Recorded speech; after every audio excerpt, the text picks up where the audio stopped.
And we are No, live. There you go. hello, And we're everybody. We have a queen, Lynn Tran, with us oh my gosh, today, so dope. and she will be moderating this event, which we're very, very excited for. I'm like Oh, I'm like slightly terrified because I'm scared that Sergio is gonna be like, "Oh, let's put you on a spot. Let's pretend you're the interviewee," and then he's gonna ask me a question, and I'll be like, "Oh, my interviewing skills are not the greatest." And so, but I'm very excited for this. I'm like terrified, but very excited for this call because yeah. I have an interview tomorrow.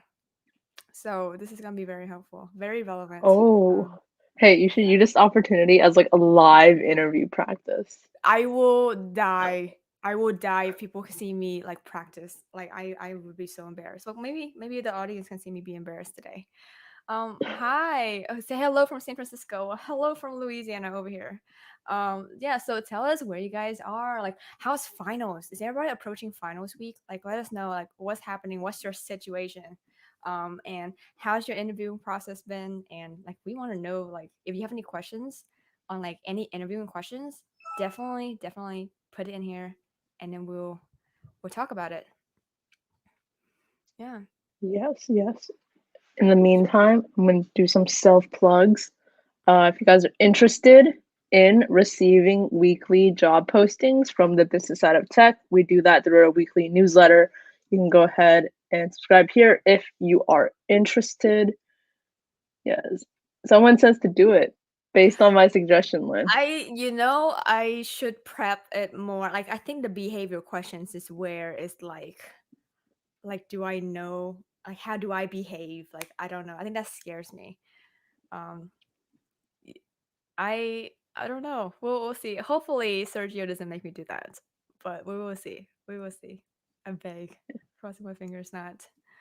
But yeah, like the thing is, I wonder what's everybody's reaction to interviews, because like for the people that from what I've seen in terms of interviews, the more you do it, the better you get at it. Like that's just what I've seen all across the board. All the people who have beautifully eloquent words that come out of their mouth, when I ask them like a on the spot interview questions, they are able to answer it beautifully because they've done it so many times and they feel confident walking in, right? And so yeah.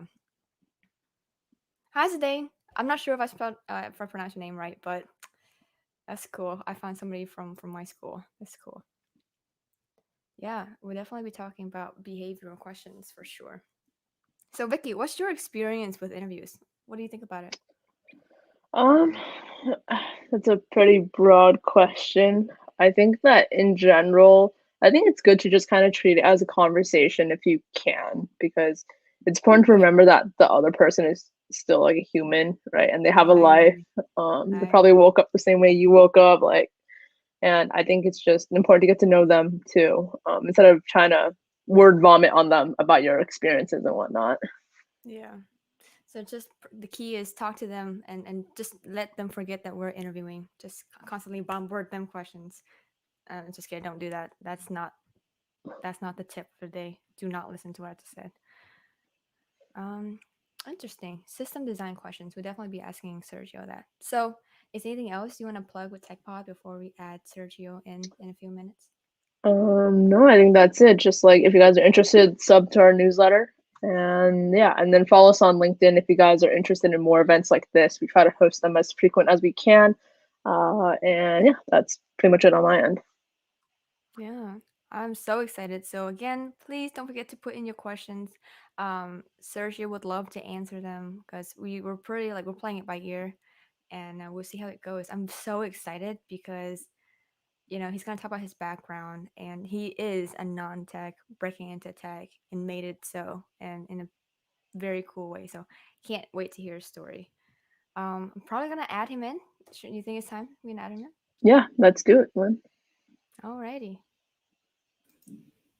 Hi, Sergio. I'm Hey, gonna remove you, Vicky. hey everyone, how you doing? I am. I bet that everybody's so excited, just like because the thing is, before we jump to this call, like I know of your background, right? And I would love for others to hear about your story, your background. Like, how did you break into tech? 'Cause that's why we're here with TechPod, right? So Yeah, we want to hear your views. Yeah. I mean, first and foremost, we're definitely gonna role play questions. Oh I was no! listening, so that is Oh happening. no! I am Um, not prepped, guys. Vicky, I'm gonna call Vicky back or something. it's all good. Hold I'm on. kidding. And then yeah, before I get into that, just shout out to all the college kids. I know this is like a tough time for you guys going through finals. I've been there, and like you were so polished. Like this generation, you guys are like amazing. Like when I was in college, I was just eating pizza and like playing video games. And you're hosting a live show, interviewing me. I'm not that special, but like, thank you. I'm happy to be here. So first and foremost, just want to give a shout out to everybody.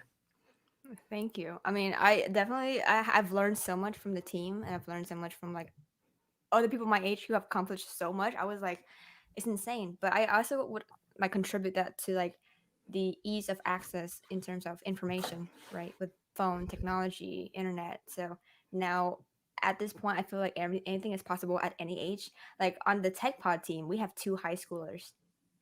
I was like Wow. in high school, Wow. I didn't even know what tech is. And Yeah, so it's incredible. Yeah. that's awesome. Yeah, I graduated in 2007, and the internet was still kind of like not even that big of a thing yet.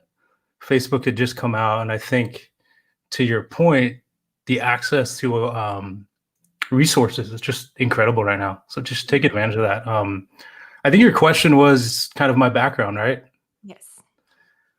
Yeah. So I think for me, it starts with really understanding how lucky I was just to like, I'm a California kid, born in the Bay Area, and I've had access to many things that a lot of people just, and I call it privilege. Like I definitely like lived a privileged, upbringing, being that I had access. I lived in the Bay Area.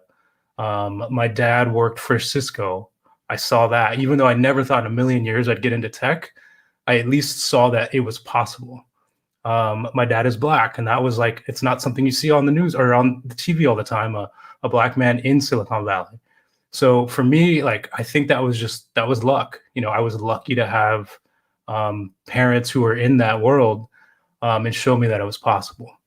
Um, wasn't a great student. I think you saw that in my bio. I mean, I was average student at best. Went to a decent college and really didn't take school seriously. I think like I'm talking to a lot of college kids who are very much serious about school, doing internships. I didn't do any of that. And I graduated at probably one of the toughest job markets ever in 2007. And that was kind of right before the housing crash. Hmm. So us graduates, we kind of took what we were offered. So when you ask me about my story, I think a lot of that is my upbringing, the impact that financial crisis had on the job market. I took whatever I was offered. I was doing a lot of cold calling, and then I like Enterprise Rent a Car is probably recruiting a ton of your listeners. They love college kids. I don't know if you've got recruited yet, but don't do it. It's a nightmare. They don't pay enough.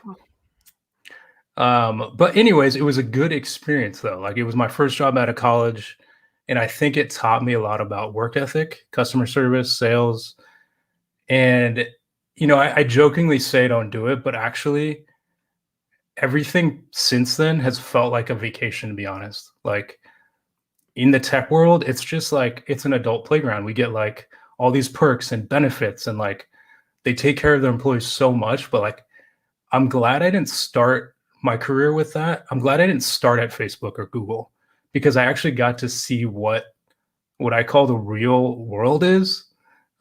Because I'm so blessed and lucky that I've been at these companies because it's been so much fun.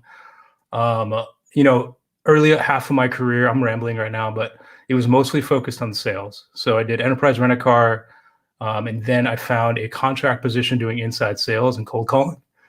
I bring that up because you kind of like people think right out of college you're going to know what you want to do, but you don't. That's just not the way it works. You really, when you get out of college, it's like you'll see that you kind of just fall into things.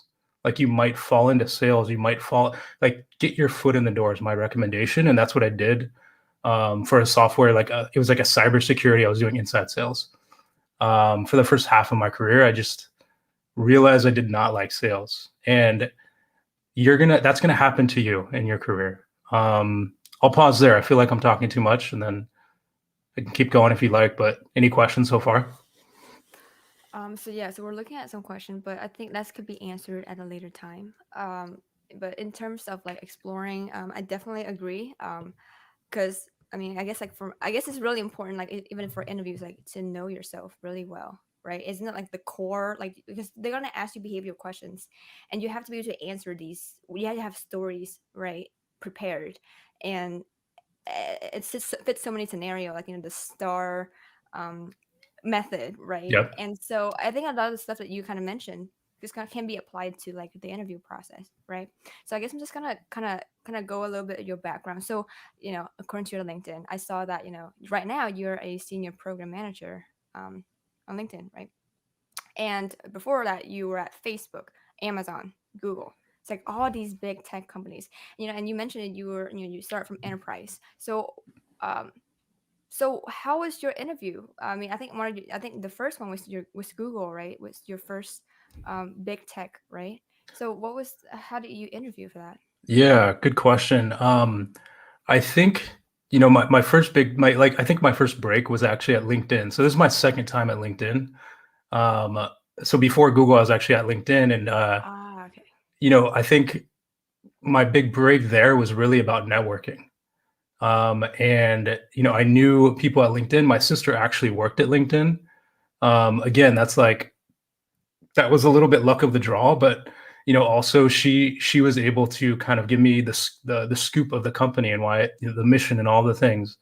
So she actually referred me to LinkedIn, and that was like a customer. It wasn't the most glamorous role, but it was a customer operations role. So that's kind of where I got my first break into tech.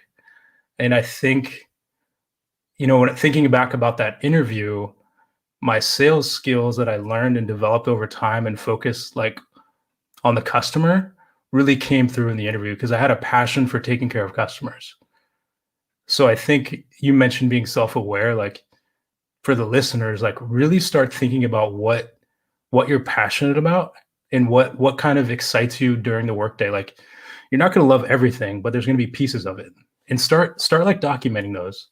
And I think that's going to help you understand like where you fit into this tech environment. And I think I had this myth or like misunderstanding that I had to be a coder, and that couldn't be further from the truth.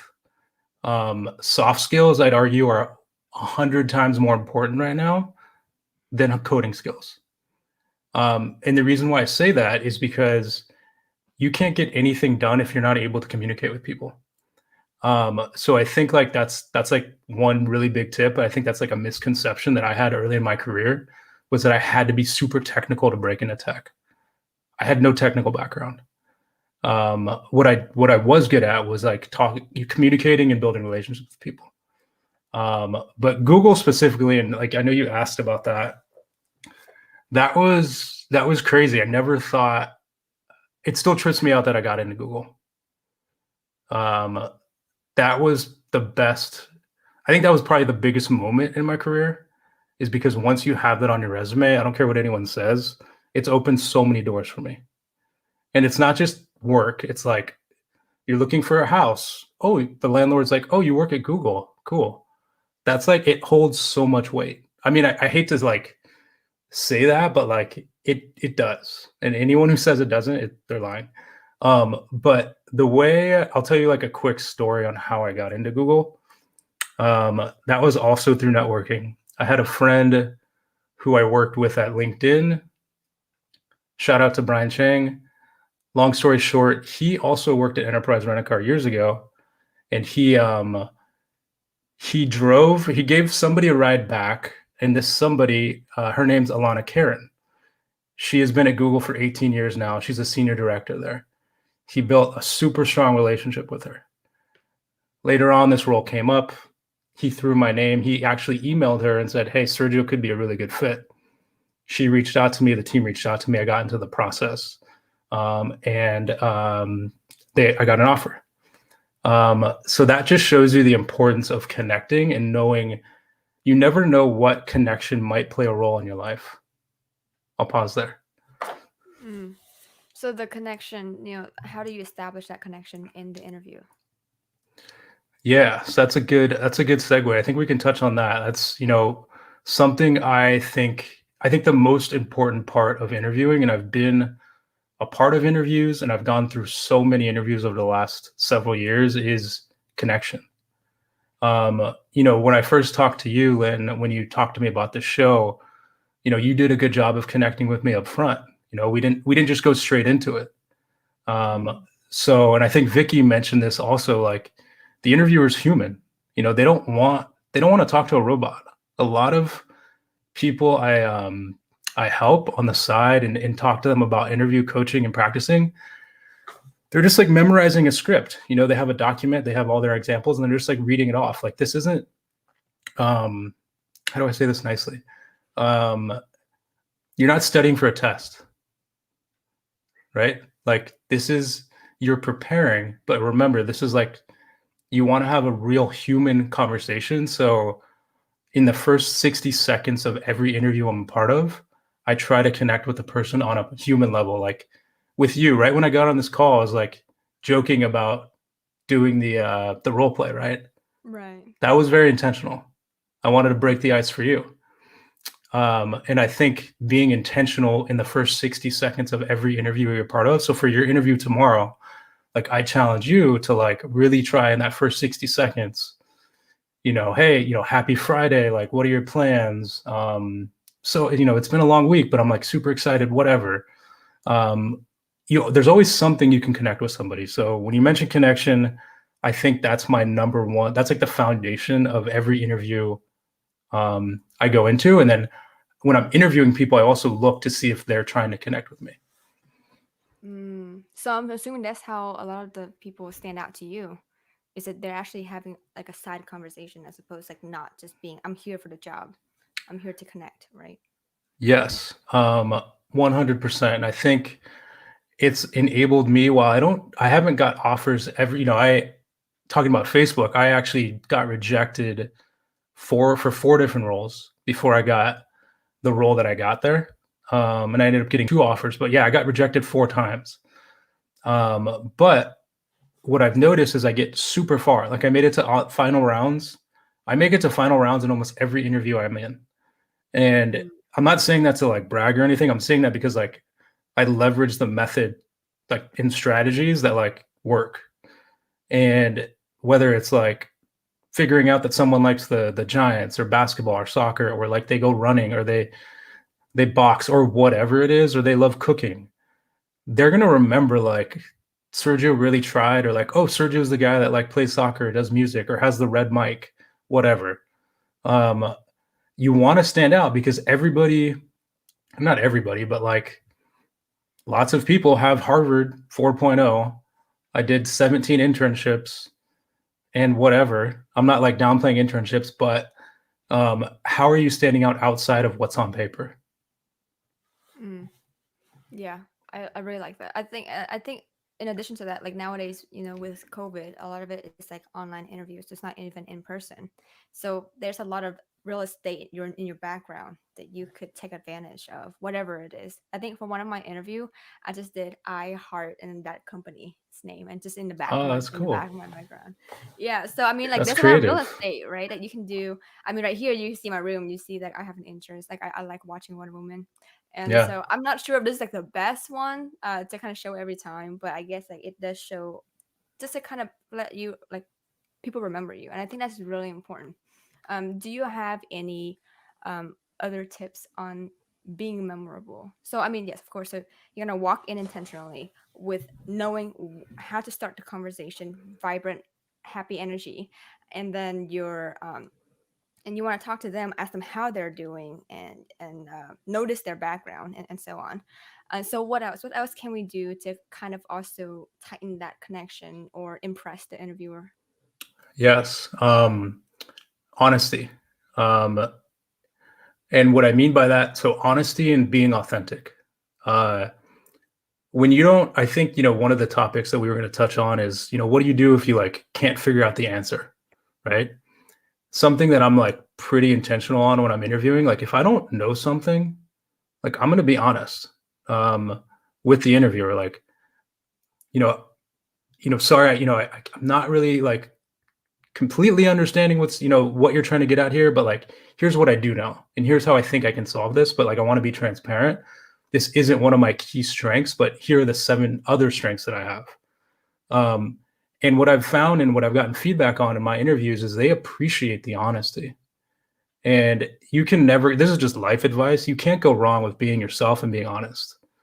And authentic, what I mean by that is right now, like, I'm going to try to be as real and honest with your listeners and with you.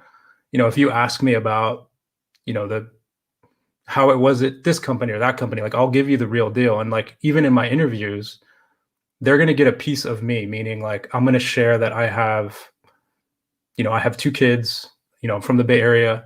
My kids are like driving me crazy. It's COVID. Like, be yourself. Like, it goes back to that human connection. So that's like another tip is like, try to like bring yourself in the moment. And like, we're going through crazy times right now, like historic event after historic event. Like, there's so many opportunities to connect with people on that level. And if we don't, you're really missing the boat. Yeah, I agree. And here we have one of the Isaac mentioned, they asked about like what Great sort of question, interest, Isaac. right? It's like just a very personal question that's totally like they're gonna catch them off guard, right? Yeah, And Lynn, here, what shows are you binge watching right now? Queen's Gambit is amazing. Oh, that show's amazing. I cannot get enough of it. There was the plot and everything. It's beautiful. How did they make chess so exciting? We watched that show in like 2 nights. A little bit off topic, but the moment the Netflix has it on, like I think like for Google search engine or something like that, like it skyrocketed, right? And like any chess related things became super popular. I have so many friends wanting to learn chess right after they watched the show. Yeah. Awesome. So yeah, Oh, so right Zoom here, fatigue. Emily, That's a good one. Zoom fatigue as like a icebreaker. Yeah, definitely always find a common ground, or like even use a mute, like be mute on accident and by accident, and be like, Yeah. oh, I'm so sorry. Should have figured out the mute thing by now, and so on. Add some Yeah, jokes in it's really about just be aware of like, we're all going through this together. And I think it's an opportunity that you can take advantage of in this virtual space. Yeah, so Marissa is Oh, that's a asking, good one.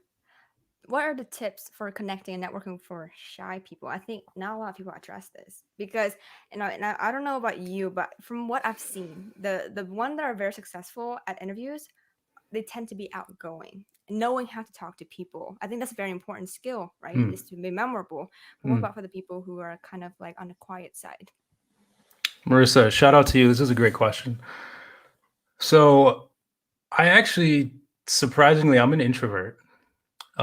So most of my friends will tell you it takes a while for me to like open up, but you really have to push yourself. And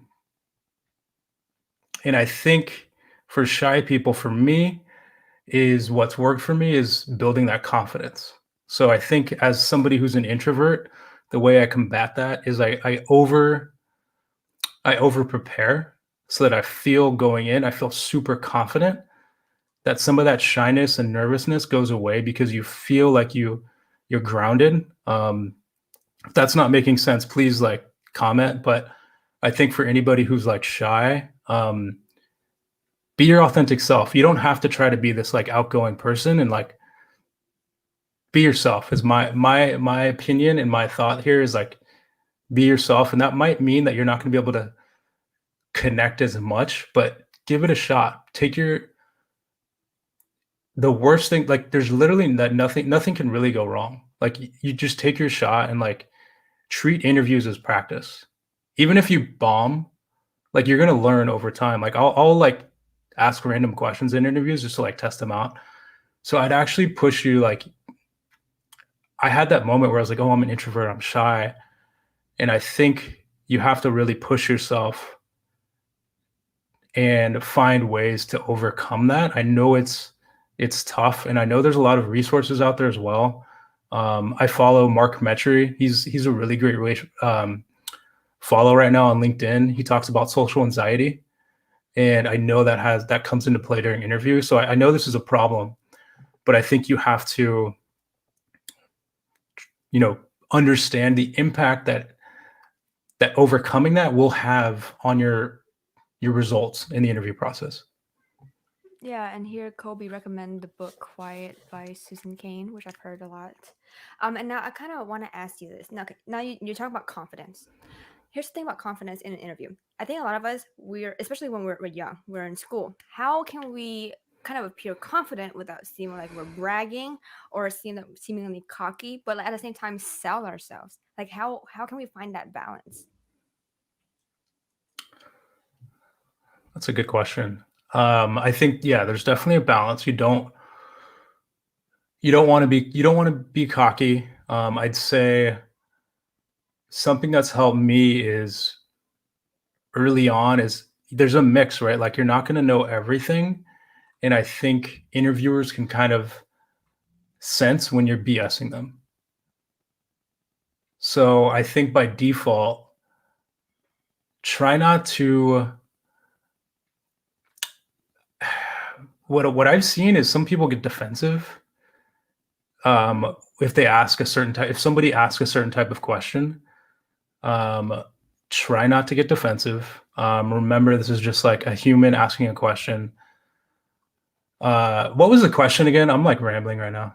What was the question again? Well, I was asking like how can we tell like how can we find a balance between selling ourselves without sounding cocky, like how can we find that level of the right amount of confidence, because we Okay. can sell ourselves but we don't want to sound cocky, but we should show our achievements and Yeah, don't worry about it. This is the heart. So this is actually something I'm still struggling with 10 plus years into my career is being okay with self-promoting.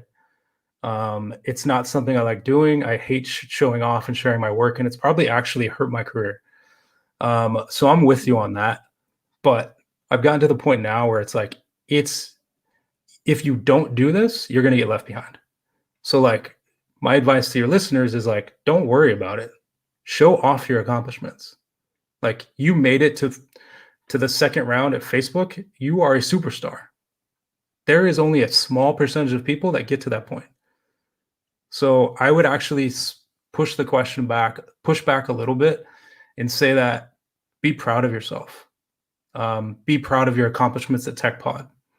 I think what people do is they diminish their accomplishments. Like I work with a lot of people on the side with interview coaching and stuff, and like I'll read what they've done and then they try to sell it to me, and I'm like, why are you downplaying this? Like this is a huge win. So I think subconsciously we all do that to our accomplishments. So I'm actually pushing back here. I think don't even worry about being cocky. hmm. Show yourself off. Be intentional about it. Obviously, still be kind and everything, but like this is your chance to shine. Like talk about your accomplishments. Yeah. I think I was talking to a friend and I was saying, oh, well, technically, I don't know if I had like a direct involvement, but I know I was some part of it. And they're like, why are you like putting yourself down? Like Exactly. you had a role in it. You can't, like, you've been in the team, you had some sort of tangible experience with the growth of, whatever. And so I was like, and they're like, this is a very, competitive company. I mean, they're going to be super competitive. So they want people who are going to be capable. They're not going to take people who feel unsure about themselves. I think confidence plays such a huge role in interviews. And so let me ask you, so how do you prepare for interviews? How Yeah. do you feel confident? Yeah, it's a good question.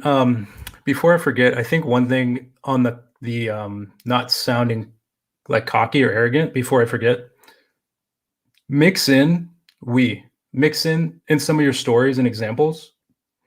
Um, it wasn't like most of your examples should be about like what you did, but I think a way to work around, or if you're worried about showing off too much, you can start talking about what you have accomplished as a team, or like how Mhm. you brought people together to get something done. I think that's a tactical way to not seem like it's like only about you. Mhm. um I don't know if that makes sense, but just No, wanted I to. think that's a really, really good tip. That's something I didn't like really think about, but I think I hope like other like the viewers and listeners um think so too. And remember, guys, keep asking questions because we're gonna be featuring them whenever we see relevant questions, and we'll talk about that, right? So yeah, so let's go back to like how do you prep for interviews? Yeah. It starts, for me, I'm a project manager. That's my day job. Organization is huge. So I think for me, I have spreadsheets, I have docs, I have spreadsheets of all the companies that I love, all the companies I'd love to work for, the people who I know at those companies, my connections at the companies, the roles I'm interested in.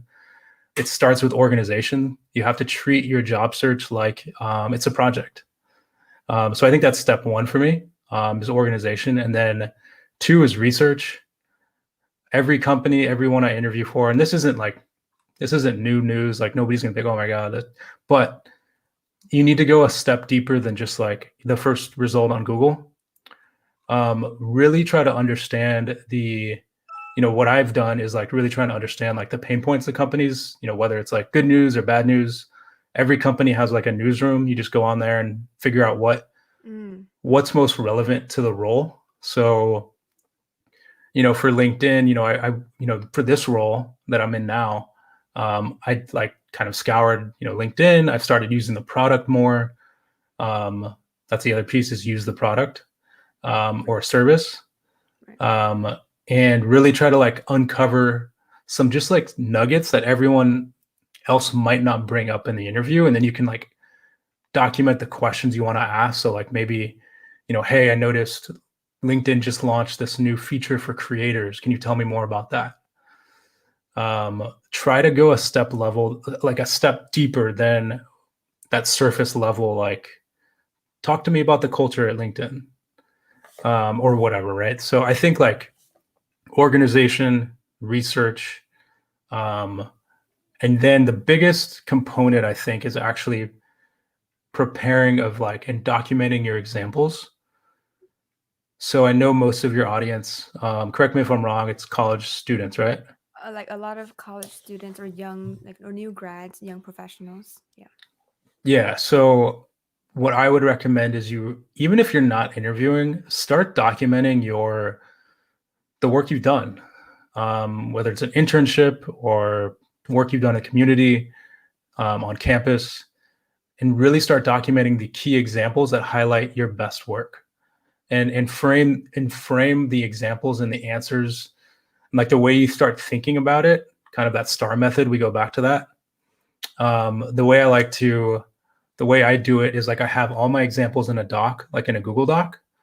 And then, I have all the examples, and then I have like potential questions, but like there's literally like 6 key areas. I'm looking over here because I have another monitor, but there's 6 key areas that like most companies are looking for in hiring. So like adaptability, culture, collaboration, leadership, growth potential, and prioritization. So adaptability, I think that's pretty straightforward, but like I'll go through each of these and I'll have questions in each of these. I'll like think about questions that I might get asked in each of these areas, and then I'll start to think and prioritize like how important are they to this role. So you have to be really intentional when you're prepping, and really documenting your examples, thinking about what questions you're going to get asked. And then the second component is role playing. So it's like, I'm sitting in my room talking to myself like a crazy person, going through these. So like now I go into interviews, I don't even prep anymore because I have these examples in my mind, like the back of my hand. Like I know what I did at Google. I know what I did at Amazon. I know what I've done. I know what I did at Facebook. Obviously, like if you're early in your career, it takes time. That took 7-8 years to build up this knowledge base. That's just like in the back of my head now. That took practice.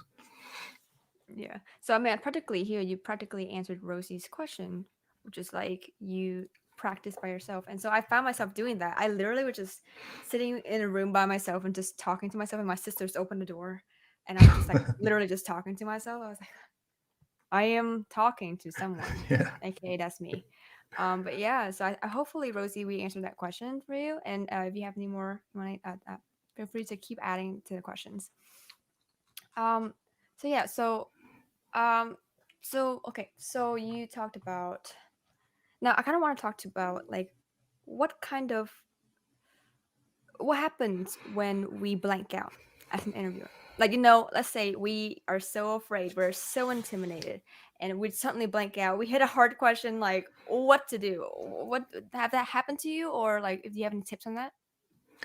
Yeah, I mean, I think it's happened many times. So this is like secret sauce right here. So um this happens a lot, right? Like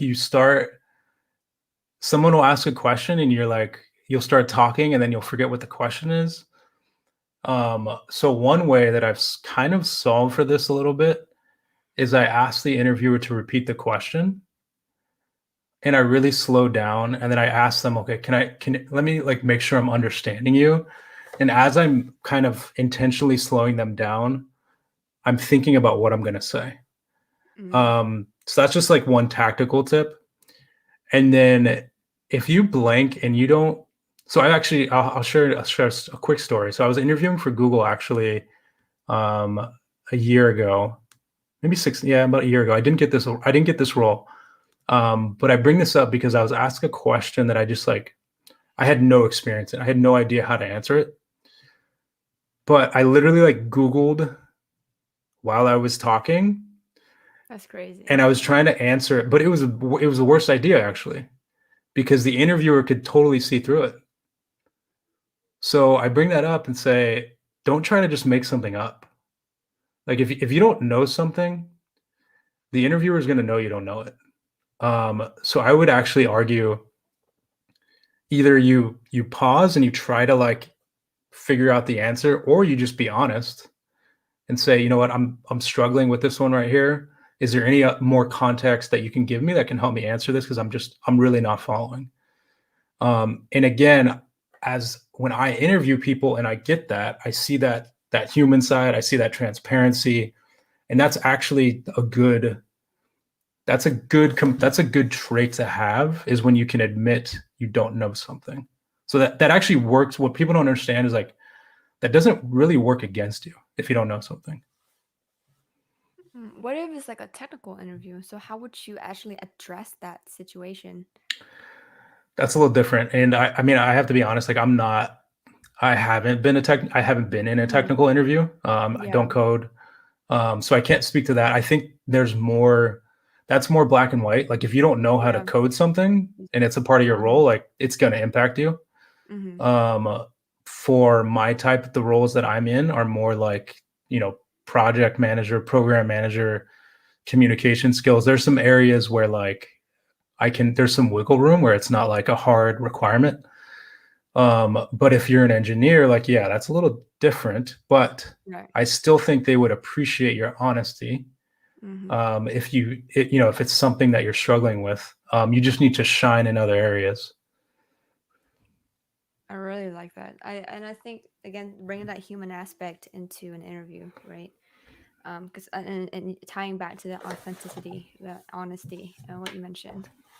So let's say you've reached the end of the interview. So now it's always that, like, what question do you ask them? Have you had people asking you any interesting question that you can remember, or any questions that you particularly like?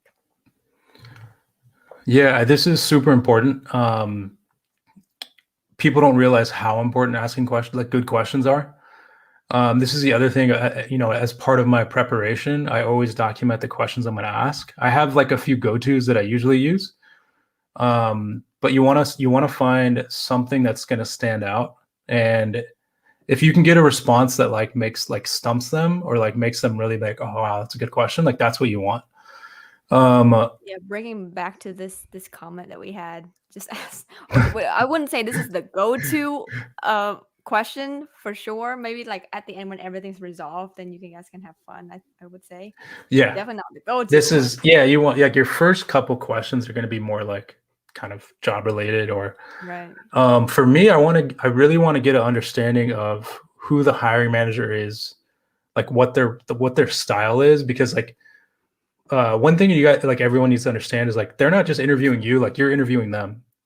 So I've made mistakes where like I've sensed flags in the interview process for certain people, and then I still go through and accept the offer and then realize, oh wow, yeah, that vibe I was getting was a real vibe. So I think you have to really like, one of the questions I ask is like, if I'm talking to the hiring manager, so the person that's going to be managing you, talk to me a little bit about your management style and how you empower your employees.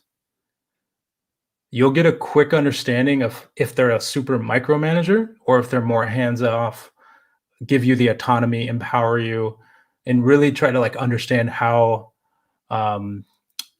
what like good the second component of that question is like, what does good leadership mean to you? And then you'll get a lot of good answers. You know, my other go-to question is like, if you could go back to your first day at the company, like what piece of advice would you give yourself to like set you up for success? It's similar to that like question a lot of people go like, if you could go back to when you're 20, like kind of what would you tell yourself? But this allows you to like really get a sense of how to kind of navigate and find success at this company and what worked for that person. And then it allows them to also talk about themselves, about their experience and that sort of thing. But I think it's super important to document the questions you want to ask and really understand, understand like culture, management style, what success looks like for this role, how they measure success. That's another one that I always go to. Those are kind of like the three main ones I leverage. And then I think like getting the person to talk about culture is really important to me. I think one of the, now that you were kind of mentioning some of your questions, I remember, I think somebody mentioned to me, or maybe I watched a YouTube video, I'm not sure, it was one of them.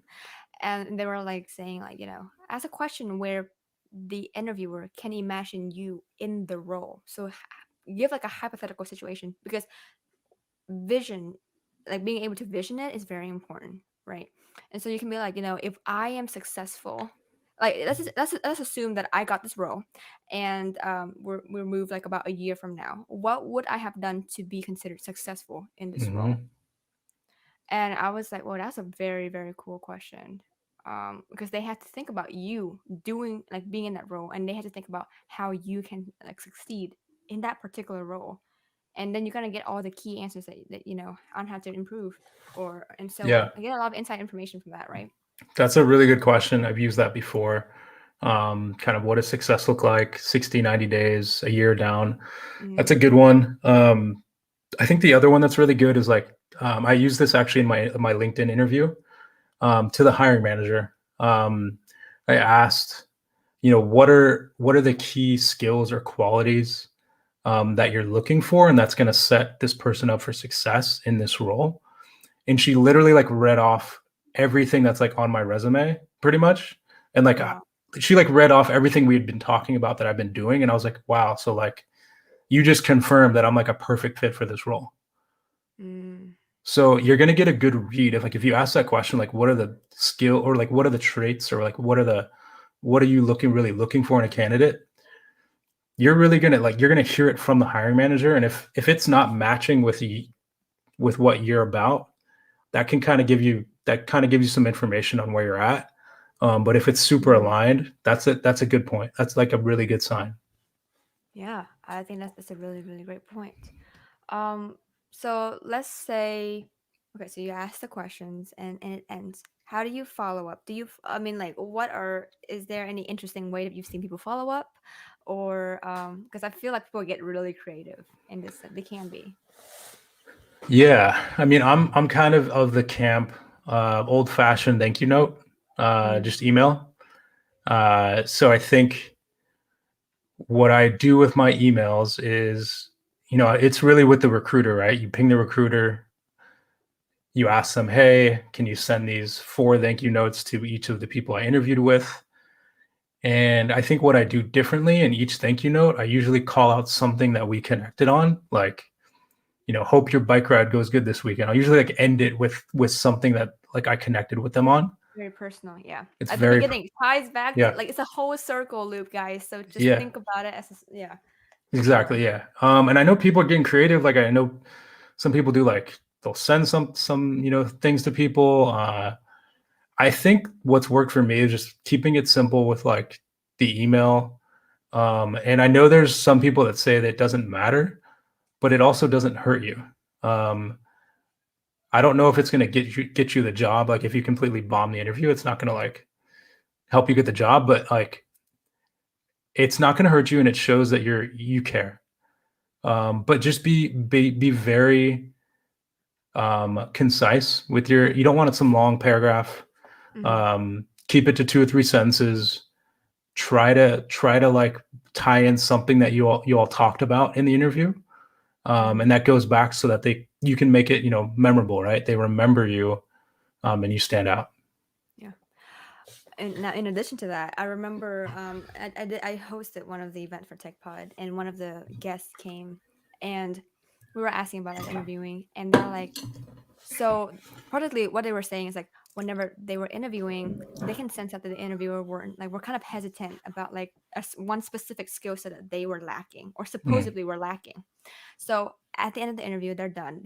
They wait for, I guess, until the next day.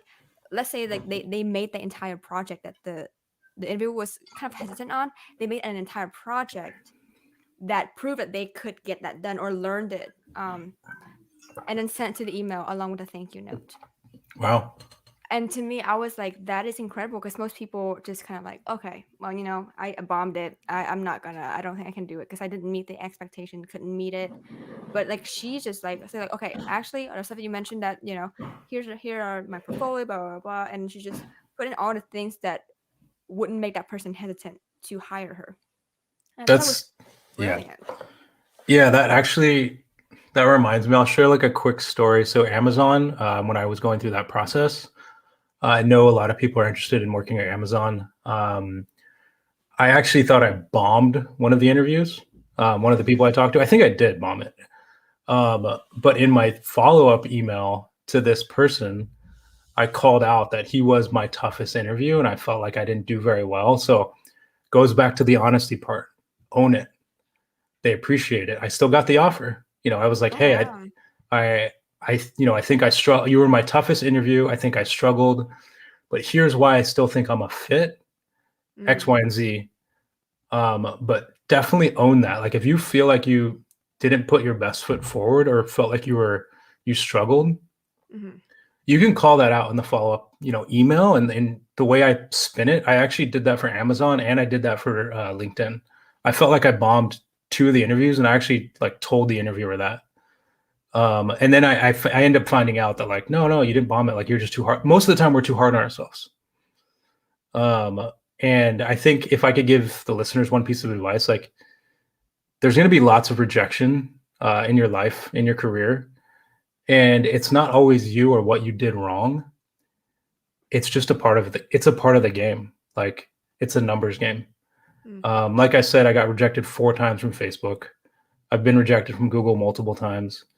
But I know I put my best foot forward. All you can do is just control that preparation, understanding, organization, documenting, all the things that you can control. Put your best foot forward. But like there's so many variables that you can't. Like they might hire someone internally. Just do your best, because I know a lot of people are struggling with rejection right now. And I think you have to understand that it's not always about you. I think this is a nice segue, because now Isaac is asking, like, what did you wish you would have done differently? That's a good question. Detail interview process and other thing.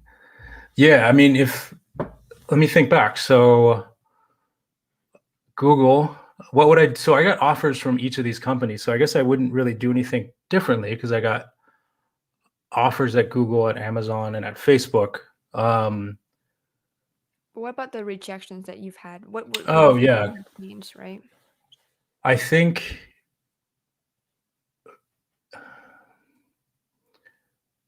for some of the roles, I think sometimes we're too quick to jump into processes when it's the FANG companies. And you have to, if I could go back, I would have been more selective in the roles that I agree to like move forward on, even though I might know I'm not that good of a fit. There was a couple roles where like I just moved forward because I was like, I want to work here. So in the interview process, if I could go back, I would have spent less time thinking about, oh, I want to work at this company, and more time thinking, is this really a fit? Like, or is this not gonna go end well for me? Um, I think there were moments building on that. I think there were moments during the Facebook process for some of the roles I got rejected on where I could have researched more. I could have prepared more. I think as I've gotten older, I probably have prepared less because I feel like I have a good handle on it. But Facebook is such a different type of company to get into in terms of like expectations. Mm. So I think I could have prepared more and really had a better story of why I was interested in working there.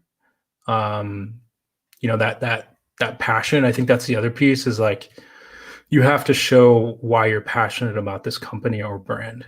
Um, I'm trying to make sure I'm answering this question, but I think you did answer. I yeah. think you went through several.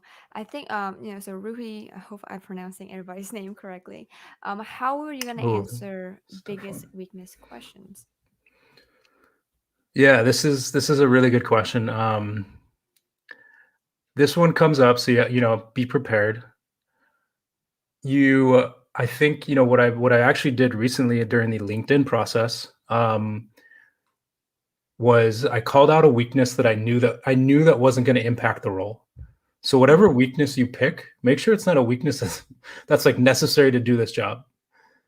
Um, so don't just like think about your biggest weak. Like make sure it's a weakness that has no impact on the job. That's like step one. So for me, I personally am working on like SQL and getting really good at that. But I knew that that was kind of my weakness, but I knew it wasn't going to impact this job. mm, So when you're thinking about your weakness, like one, highlight the weakness, but then step two is highlight what you're doing to overcome the weakness. So don't just say, "Hey, I'm not good at I'm not good at SQL." Say, I've been struggling a little bit with like really understanding SQL, but I'm taking a course on Udemy, and in 6 months I'm going to have my certification or whatever. So I'd push everyone here to think about their biggest weaknesses, but then also push them to think about how they're overcoming those weaknesses and be able to articulate that in the interview process. I like that. I think like it's kind of similar to like if let's say you're like a very technical hands-on producing like specific work, and you can say like my biggest weakness, I can't do public speaking. Well, that's not going to affect your role at all, and this definitely is a weakness for a lot of people, right? And yeah, like as long as I really like that. Like if it doesn't pertain to a role, I think everything is fair game. So I like from my end, I have typically I use my weakness, but also as my strength because Hmm. particularly like from in my case, I have ADHD. That's something I'm gonna have to live with. I don't let that affect my work. Like you can see my grades, you've seen the all the things I've produced and all the team members, like and I've always hit deadlines, and it's always about like how you're coping it with it and so on. And so that's how I like to go about it. So that's I like how your approach is my approach very different. Yeah. Mine is can be a weakness, but it's also can be a very huge strength. And yours is just like, well, it doesn't impact the role at all. So there's a lot of different ways to answer all these questions that we kind of mentioned: greatest strength, greatest weaknesses. There's never one exact path. Yeah. There's so many. Yeah. Definitely. Yeah. I think what I've seen also is I would argue like try not to say a weakness that's technically your like you say like I've heard some people say like, oh, I'm like way too organized. That's not really a weakness. Or like I'm like too detailed oriented. Um I think though that comes across as like we know that's not really a weakness. I would just say like really come up with a legit weakness, unless you can really spin it in a way that makes sense. I just think like it's showing that going back to the transparency, like be transparent, just make sure it doesn't relate to the role. Mm, yeah. So yeah, if you guys have any more questions, we have about like a few more minutes. If you guys still want to ask, here it's a little bit off topic. Brian says, but how do you keep in contact with your interviewers, and how do you reapproach them afterwards, or do you? This is a really good question, Brian. Yes, yes to all of it. So for all of the roles I didn't get at Facebook or wherever, um, you definitely want to keep that door open. I'm very close to multiple recruiters at Google, at Facebook, at not so much Amazon, but at all of the companies. You want to keep that door open. You want to like, especially if you had good feedback and you felt like you did well. Um, and it's okay to reapproach them afterwards. Yes. I don't know about from the interviewer standpoint, unless like you built that type of relationship where you got their email. But I'd say specifically with the recruiters, because taking a step back, like recruiters are the ones usually handling the communication between candidate and the company. But if you somehow connect with the interviewers, yeah, I mean, stay in touch. I would like be hesitant to like bombard them, but definitely don't be afraid to connect with them on LinkedIn. I've done that. Um, and definitely follow up. You know, if you find a role that's a strong fit, like follow up, especially if you think you did well. So let me ask you this too. Like I know like you said, you've interviewed people before. What question do you tend to ask? Hmm. And what is like one of the most valuable answers that you actually get out of that? Yeah, I mean, honestly, like I don't interview a ton, but when I have interviewed, I think I mean, every company has like a list of questions they want to get through. Mm-hmm. But what I try to uncover in the interview process is, you know, we really, I think one of the most important parts and traits that we're looking for at these that tech companies are looking for right now is people that can play well with others. So tell me about a time when you had to work cross-functionally, and how you handle difficult coworkers, difficult colleagues, difficult classmates, whatever it might be. Because right now in these huge companies, you can't get any work done by yourself. You have to be able to work well with others. So I like to just hear how people think about that. You know, what are their like tactical ways of approaching cross-functional work? Sorry, my voice cracked there. Approaching cross-functional work, because I think it's like there's nothing like any company you're at, like you can't get anything done without like working with 7 other people or 10 other people. So how do you think about that? What, you know, are you a team player? Are you compassionate? Do you show empathy? Um, you know, all those things really like stand out to me in the interview process. Yeah, this is always what I heard often is that people are always testing, like recruiters or like hiring managers, is trying just to see, are you guys gonna work well together?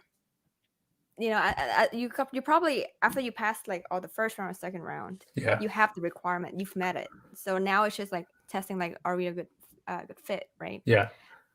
Right, Wait, and Lynn, I so can't let you off the hook. We have not done the role play. yeah. Well, it looks like Vicky's already here. Is she cutting us off? I think we're done. But we're about to hit the 1 hour mark. But if you want Okay. to ask me a question, let's just embarrass myself. You can go ahead and maybe hit me with something. I'm a little All nervous. right. Let's see. Let's see. Ah. Tell me about. Oh no, I know them No, gonna ask me. let's just say. Tell me about a time when you asked. No, that's too hard. Um, let's just do the strengths question. What are your 3 biggest strengths, and what are you going to bring to the team? Oh, but now I gotta think about what role would this be for This before I would be mention the strength. for project manager role. Pro- project management role. My biggest strength. Okay. I'm so nervous. I can feel like my hands are like sweating. Like, guys, I am not prepared because I am not prepared for a project management role. Um, Or let's say what role? What's your interview tomorrow for? If you don't mind sharing. it's a community role. So it's like fostering a sense of community with people, making them feel belong and accepted, getting conversations started. So yeah, Okay, let's internal pretend team. it's for that role. My biggest What strength. biggest strengths as it relates to this role? So I know for sure, like, if I have experience in talking with people, as you can probably see how I've kind of like talking to you, talking to Vicky.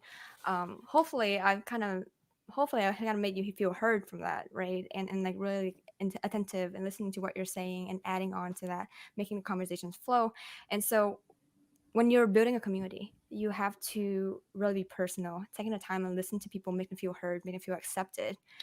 So that's one of my strengths is like I can talk to people and I can read the room and I can make things little, adding more energy to the room. I guess another strength of mine is I I'm an initiator. If you've seen all the side projects that I've done, I am able to start and strategize on a lot of the projects. And if you check my first days of my LinkedIn content, I can understand the users really well because I talk to them. And so I'm able to implement and strategize um, through understanding users. I've had great growth in my LinkedIn profile views and consistent community engagement. I guess like last and final strength regarding community. Well, you're already hired, or it's done. It's done deal. You're hired. Are you sure? I haven't mentioned three. I was like, wait, what's my other strength? I'm like, literally, I'm like trying to slow down.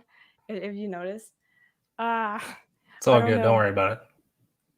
Yeah, well, that's me babbling on the spot.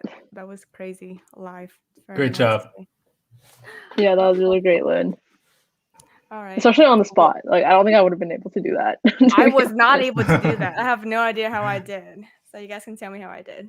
But yeah, so thanks so much, Sergio, for like coming and talk to us. Like that was really informative, and you've answered so many of the audience questions and answered a lot of my questions that I've had for an interview, and I feel like more prepped for tomorrow. Yeah. Awesome. Well, good luck. Yeah, I had fun. Thanks for having me on. Good luck tomorrow. Anyone who's listening, feel free to connect with me on LinkedIn or send me questions, whatever. Yeah, and he also has his own podcast, by the way. It's called the Free Retiree Show, This is right? true. Yeah. Free Retiree Show. Check us out on all platforms.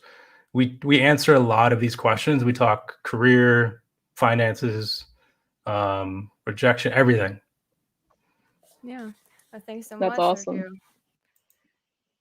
All right, so Awesome, cool. But yeah, I dropped Lynn's and Sergio's LinkedIn in the chat box. You should see it. Make sure to go out and connect with them, hit them up on LinkedIn, and just give them a thank you. But yeah, thank you so much, Lynn, for moderating, and thank you, yeah. Sergio, for coming on today. Thank you for everyone who's participating and asking awesome questions. I was like, wow, I want to know about those, the answers to those.